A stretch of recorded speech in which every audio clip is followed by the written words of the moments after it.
Hey, everybody, this is Jen Berbas with the Berbas Group in Austin, Texas. I'm coming to you in December to review the November real estate numbers. In addition to the Austin real estate data today, I want to talk to you about two other things that are kind of interesting.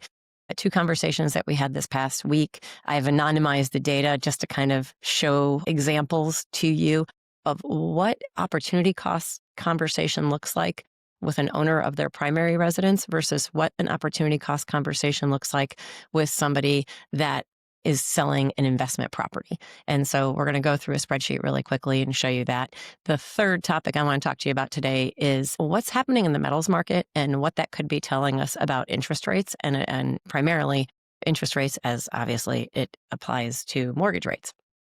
All right, we'll jump into that stuff right now. All right, let's get started with the Austin real estate numbers. Total sales are down 16% this November versus November 2024. That isn't reflecting our experience. Real estate's a little bit lumpy. It's not always very smooth, right? You might have really, really crazy 1 month for us, in terms of number of transactions, and then the month before, nothing's going on. So that doesn't entirely surprise me, but under contract and pending is down 6%. And then new listings are about unchanged versus last year, November of 2025 versus November of 2024. That tracks, right? At this time of the year, we're really seeing a decrease of inventory. We expect that to continue until about the first week of January. That's when we see the lowest available inventory in the areas where we work primarily. Withdrawn and expired listings is up 8% in an environment where we're seeing 10-15% more inventory than we saw last year. Seeing withdrawns up 8% from November of last year is not really all that surprising. Months of inventory has increased about 22%. So last year, this time, we had about 4 months of inventory. This year, we have about 5 months of inventory. That's really, really specific to neighborhoods. Sometimes we'll look at the data set for like Pflugerville, say homes built in the last 10 years. And we're going to see 10 or 11 months of inventory there. Same thing with downtown condos. And then you turn around and you pull a similar slice of data for Circle C and you see only 2 months of inventory. So it really just depends on the neighborhood. When we are working with our sellers, we do a working session with them where we pull up the data for their area. And this is actually what we look at is how many months of inventory for the type of home that they're selling in their area in that elementary school zone or in that type of product in that larger area. We slice it a couple different ways just to make sure they understand what market they're about to enter. Okay, this is that data set that we've been collecting. Nothing really unusual or exciting here. This is basically a seasonality chart, right? We expect inventory to drop to its lowest levels between Christmas and New Year's. Pretty typical for real estate. And then we expect that inventory to pick up again. We are getting some listings ready ourselves to come on the market February, March. Selling a home is a multi-variable process. If we are isolating for seasonality and only seasonality, then my favorite time to list a house on the market is February or March. But we had some really incredible results in October with some off-market properties in the Hyde Park area, where we're actually able to sell those significantly higher than the last sales in the neighborhood. One was 5% over the last sale in the neighborhood, and one was 18% over the last sale in the neighborhood. So it's not that you can't get good results outside of this February-March timeline. It's just that if you're asking me, just about this variable, I'll say February and March is a pretty good time. So again, total sales this year shows down 10% overall. And this is a volume measurement, okay? At the orange line here is the volume sold. Basically, average price times number of units. And that's down 9%.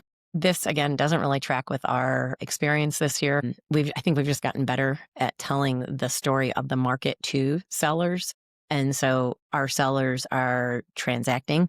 And if they have a plan B, we're actually encouraging them to follow that. And that's one of the things I'm going to review with you here in a second is the opportunity cost analysis we've been doing for sellers. Both sellers are primary residents and sellers of an investment property. Okay. Two slides here that I thought were worth reviewing. Not the most elegant way to show you, sorry. But this is actually a PowerPoint sent out by the head economist of the National Association of Realtors, Lawrence Yun. So this top one shows inflation, right? We see really, really high inflation gosh, don't have my readers on, I can't see this. Really, really high inflation though through the pandemic, right? We're increasing money supply. And when you increase money supply, you tend to drive the cost of products up. So you see that we're coming back down to the red line is the Fed target rate of inflation. We've kind of been bouncing around that number. What's interesting to me is something that we're actually seeing in other parts of the financial markets. Metals are going through the roof, hitting all-time highs. And one of the things I actually went back to look at was are the all-time highs in gold and silver um, even adjusted for inflation, right? Because we've had such high inflation rates the last couple of years, anytime you're looking back more than a year or two in pricing data for a commodity, I think it's important to go put it into an inflation calculator. What would that be in today's dollars? That's really important. You can't just look at the prices and say, oh, it was $300 then, it's $300 now, it's the same. That's not true. $300 then is more like $400 now. So even adjusted for inflation, the highs in the metal markets are incredibly high. There are three big topics that seem to be influencing the metals market, and I think they have a component there that really impacts interest rates as they are applied to mortgage rates. One of the big things in the metals conversation is this a move away from the dollar? There's also some conversation about how are tariffs impacting metals. So really, the move away from the dollar is what caught my eye. Metals have always been a hedge against inflation. So one part of this huge price increase that you're seeing here in gold could be a hedge against future inflation concerns, absolutely. But inflation has been pretty low. So, I mean, versus where it was during the pandemic. So although that's one possibility, the move away from the dollar, given the dollar overall versus other currencies, has come down 8% versus a basket of international currencies. The dollar's been down 8% over the year. So to me, it feels like that's probably a pretty compelling part of this. And so if people are moving away from the dollar, well, how do generally international players hold dollars? They hold dollar-based assets in treasuries. So if they are selling treasuries and buying metals or buying metal futures, driving the price of metals up, what's happening then to the treasuries that they're selling? And when you sell U.S. treasuries, the price comes down and the interest rate comes up. So I thought that was interesting, is that kind of what we're fighting against in the mortgage rates? There's one component is obviously where the Fed sets the overnight rate, but also what are the big holders of U.S. treasuries doing? And if they are selling U.S. treasuries to move those assets into something other than dollar assets, be it, euro-based bonds, because I think earlier this month I was noticing that the interest rates in Greece were actually lower than they are in the US, which means maybe people are purchasing euro-based bonds and then driving those interest rates down. Interesting thing that we've been noticing in the financial markets lately. Okay, opportunity costs. This was the third topic I wanted to speak with you guys about today. So we've had opportunity cost conversations with sellers a lot lately. We think that people transacting in this market as sellers should be very serious about selling. This is not the time to be like, well, if I can get X price, I'm going to sell. We're not here to time the market, right? Just like with equities, we don't think that's a good idea to time markets. What's interesting to me is I think people are more likely to do that in real estate than they are with stocks. And one of the reasons are you can go out and sell 100 shares of stock, right, of equities. It's hard to sell 15% of your house. It's just not easy to do that.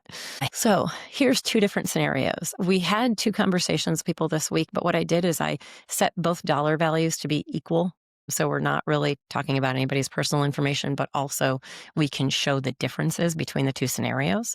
And what it really comes down to is, what are you going to do with the capital when you sell the property, and how can you reinvest it? And do you want to be a property manager? So there's a really big difference. People are selling their primary residence. The example on the left is a property, let's just for argument's sake say $1 million. The mortgage balance is $400,000 and it leaves $600,000 in equity. On the right is an investment property, exactly the same math. Okay. The investment property is pulling in like $67,000 net after expenses, taxes, etc. And that basically gives the investor 11% return. It's the 67,000 versus the 600,000 in equity, right? It's a really good return. It's challenging for a retail investor to get that kind of return elsewhere. It's above what most financial planners would say you should expect in the market long term. Pretty good return. Obviously, we're not giving investment advice on that, but this is how we would make the decision about selling. Now, on the left-hand side, you have a very similar situation. Let's say it's somebody that's owned their home for a really long time. They have $600,000 equity, and they're trying to decide, should they sell now, this last fall, or should they wait for a better market? We like to define, when you wait for a better market, what is it that you think is going to happen? What do you think Austin real estate could do from an appreciation perspective now, this fall, until next year? Because if you're retiring, you're not talking about selling your house in 5 years, right? Should I hang on to this asset for the next 5 years? Where the answer to that might be yes, okay, because relatively we're at a relative minimum in Austin real estate. What these people are trying to decide is, should I do it now? Should I do it in February? Should I wait until the spring, let's say, of 2027? And so it's really good to quantify what return they're expecting overall in Austin real estate.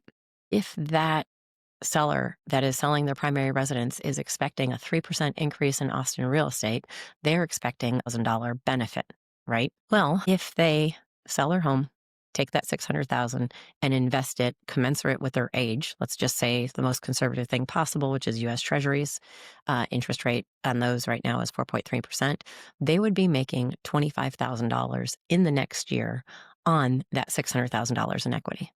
So for a seller who's thinking about the timing of their sale, given that they know they want to move move to Chicago in the next year and a half or so, and they're trying to decide the best time in the next year and a half to do so, this helps them break this down to, really, I'm just after that $25,000. I'm going to sell my house now, in the spring, in next summer, whatever. But basically what I'm going to do is take that cash and invest it in U.S. Treasuries at an annual rate of $25,000, which, by the way, is about the same as if they had held on to the asset and it had just gone up 3% over the next year. So what it does is it helps people kind of, instead of trying to time the market, making it an opportunity cost decision for themselves. Now, the people on the right, the numbers were different, the conversation was different, but what we ended up doing is figuring out that these clients had quite a bit of equity in their property, and the return was really, really good.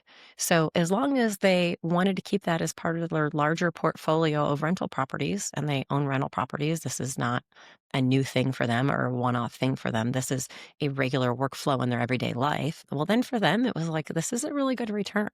Decide what you're going to do with this cash.